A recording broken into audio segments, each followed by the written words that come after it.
Hi there! So I wanted to create a video that showed you guys a little bit of some gameplay of Pai Sho. I know that whenever I'm trying to learn something new, it helps me to see it in action. So I recorded a few videos of me and my boyfriend playing Pai Sho, and hopefully it'll help you guys understand it a little better. So here is our setup.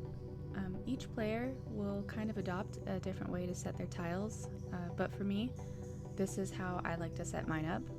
From the top, you see on my basic flower tiles that I have white jade, and then lily, jasmine, rhododendron, chrysanthemum, and rose.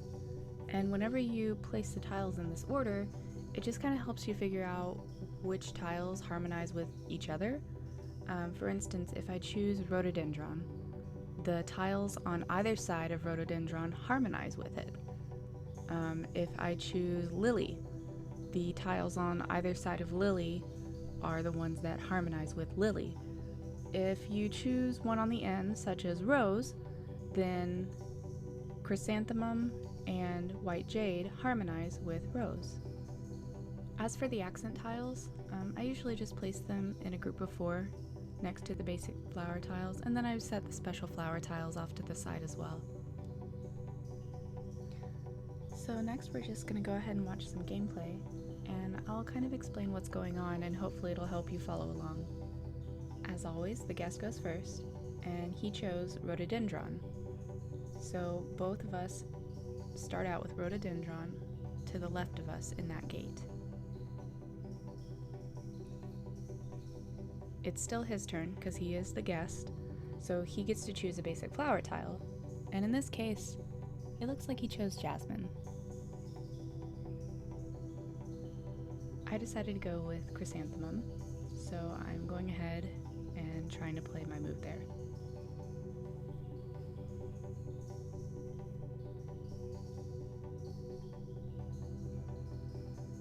So now our basic goal is just to try to get a harmony so we could introduce new tiles onto the board.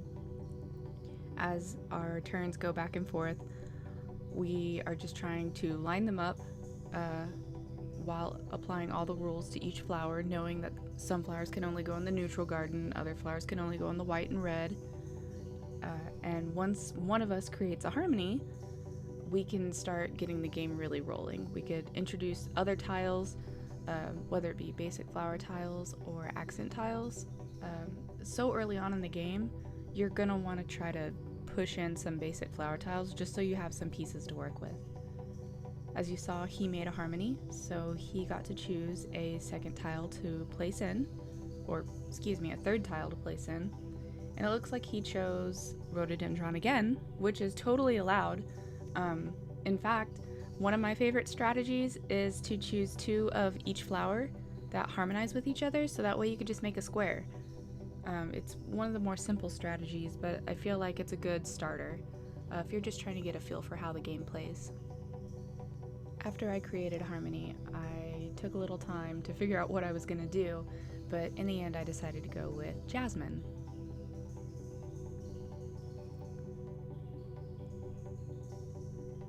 So now the next step is just to continue trying to make another harmony. We're still trying to get pieces out on the board. There's not a lot going on right now just because we're trying to get more pieces out there to make an entire harmony circle. He made a second harmony, so he's going to place another tile out, and it looks like he chose jasmine.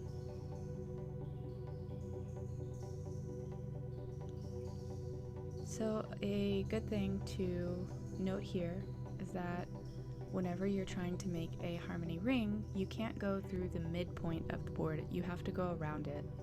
So it looks like maybe in this next turn he would be able to win just by moving his jasmine tile out 3 spaces, but he actually wouldn't be able to call that a true harmony ring because it goes through the midpoint of the board. As you can see, I've lined up a harmony as well, a second one, and I'm deciding if I want to use the white lotus or not. It's kind of tricky to keep track of because it harmonizes with everything, even your opponent's pieces. So I have a hard time figuring out what to use in this sense, but in the end, I decided to go ahead and just use rhododendron again.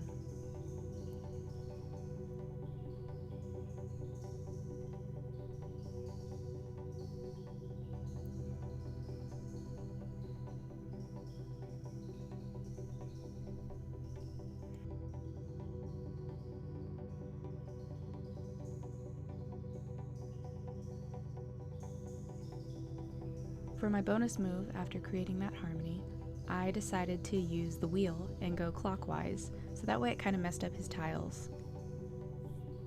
He's going to have a little bit of a harder time making that harmony ring.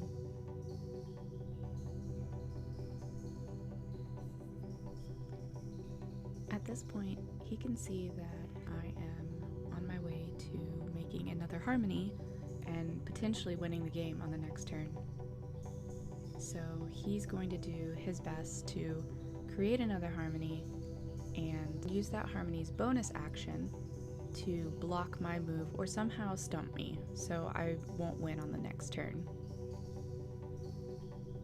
So here he thinks that maybe he blocked me, but I thankfully still have my boat pieces left. So I'm able to use my boat pieces to take out the rock and complete the harmony. So there is a great example of a simple game of Pai Sho.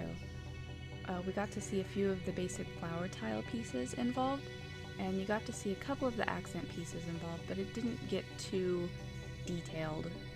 And that was on purpose. We wanted to make sure that whenever we start showing these playthroughs, that they're super understandable, and it's already a complicated enough game, so I hope that this helped in some way, shape, or form. And thank you so much for watching, and please remember, there's always a cup for you at our table.